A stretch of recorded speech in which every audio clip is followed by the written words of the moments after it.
Дорогие друзья, сегодня у нас новая тема, называется «Родительный падеж» или «элексептик». А на самом деле мы сегодня объясним взаимоотношения двух слов, двух существительных, как они могут объединиться в одну идею. Допустим, вы все знаете вот такое слово, как Республика Казахстан, улица Абая, допустим, или комната моего брата. Друзья, и как это объединить в одну идею, да? Знаете, вот сейчас такой лайфхак, вот запомните вот такой русский суффикс или окончание, как ски, да? Ски, ская, ское, ски. Когда мы, вот, вы это слышите, например, московский, да? Например, алматинский, например, казахстанский, ташкентский, да?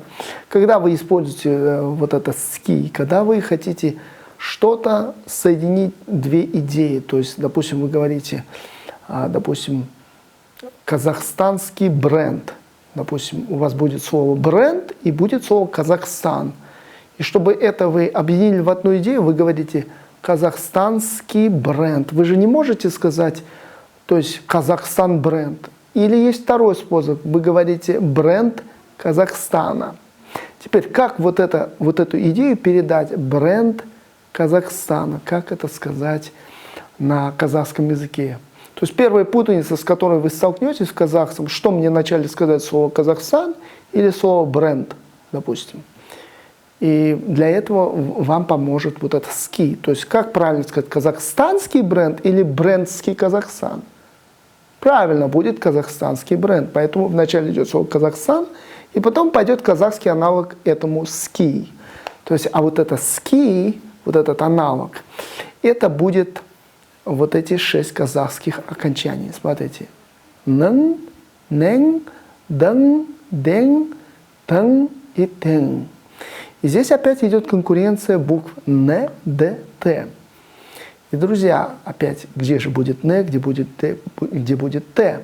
Н пойдет после всех гласных. Но плюсом тут еще 3 согласные. Н, Н и М.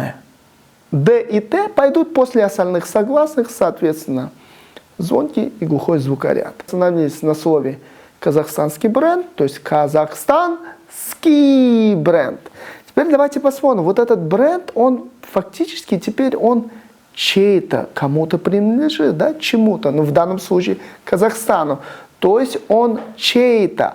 А когда он чей-то, мы прибавляем, знаете, окончание или «с». И давайте посмотрим. Бренд, давайте, так как это иностранное слово, мы видим букву «е», семья букв «е», посчитаем это мягким словом. То есть бренде. То есть это будет последнее слово. Бренде. Теперь давайте аналог ски возьмем. Это нэн, дэн или тэн. Берем слово Казахстан и добавляем, что нам подходит. Вариант нэн твердый. Казахстан нэн бренде. Это и будет фраза казахстанский бренд или бренд Казахстана.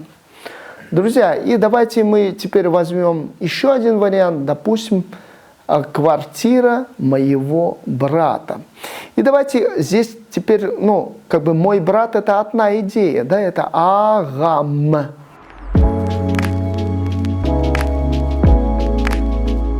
В предыдущем одном из уроков вы видели, когда я рассказывал про притяжательные окончания, вот это притяжательное окончание М, то есть агам, это мой брат. Теперь вопрос. Мы говорим «квартира моего брата». Так что же мы скажем в начале? Слово «квартира» по-казахски или слово «мой брат»? Ведь можно по-русски это звучит «квартира моего брата». Так нам же тоже порядок слов соблюдать или иной? Давайте воспользуемся вот этой палочкой-выручалочкой «ски». То давайте ее искусственно поставим. Так это мой братская квартира или квартирский мой брат? Да, конечно, это моего братская квартира, поэтому слово «мой брат» вначале пойдет, а потом пойдет слово «квартира». Давайте теперь присмотримся к слову «квартира». Пятер. То есть она теперь принадлежит моему брату, то есть она принадлежит кому-то. Значит, мы воспользуемся притяжательными окончаниями третьего лица, то есть или с, или мягкий вариант, или с. И здесь будет пятере.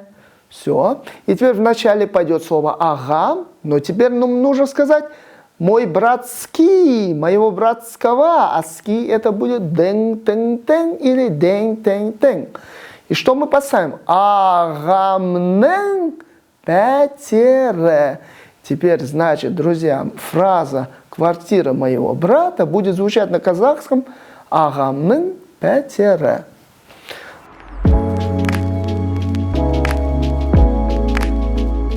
Друзья, вот еще один вариант работа максата. То есть, и вот смотрите, работа максата. Так нам сказать вначале слово максат или работа, или наоборот, работа, потом максат.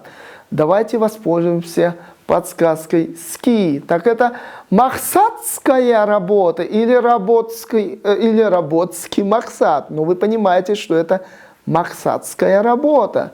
То есть, да, нет такого слова, но это нам подсказка, что вначале идет слово максат, а потом идет слово работа. Так вот, работа. Жомес.